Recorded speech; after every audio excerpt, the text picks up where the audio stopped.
Good day family, this is part 2 of the rise of Jacob Zuma. Before we go on with the video, kindly subscribe to the channel and like the video. Now in part 1 we discussed the early life from the day he was born to the day he was a teen. Now we will be looking at his journey into politics, how and why he joined the African National Congress and how he ended up in Robben Island prison. So let us start. His stance and activities on anti-apartheid political activities, arrest and imprisonment. After the banning of the ANC in 1960 led to the formation of its armed wing, Umkhonto we Sizwe, MK. Zuma soon became involved with the armed struggle, and participated in sabotage actions in Natal, as was common for aspirant MK cadres at the time. He also planned to leave South Africa for military training abroad.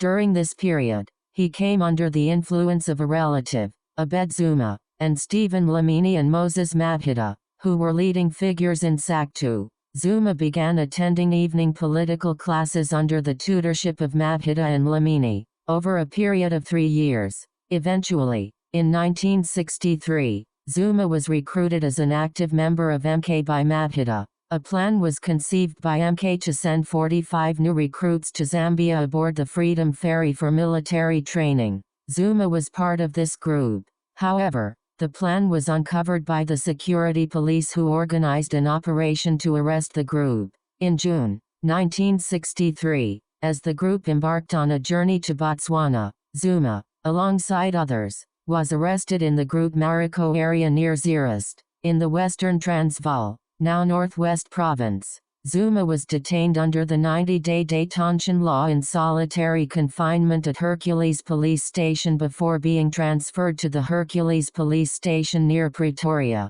He was interrogated and beaten, even though the police already had enough evidence to secure a conviction. Thereafter, he was held in solitary confinement for 90 days. The trial was held at the Pretoria Old Synagogue with Judge Fritz Steen presiding. On August 12, 1963, Zuma, at the age of 21, was convicted and sentenced to 10 years in prison for conspiring to overthrow the government. Along with some of his comrades, he was taken from Pretoria to Leeuwkop prison outside Pretoria before being transported to Robben Island to serve his sentence. The vehicle stopped for an overnight sleep in Colliesburg to collect other prisoners. It was here that Zuma met his longtime friend Ebrahim Ebrahim. The handcuffed prisoners were also placed in leg irons for the entire journey, in a windowless van, with just a sanitary bucket for comfort. Life in Robben Island. Zuma entered Robben Island on December 30,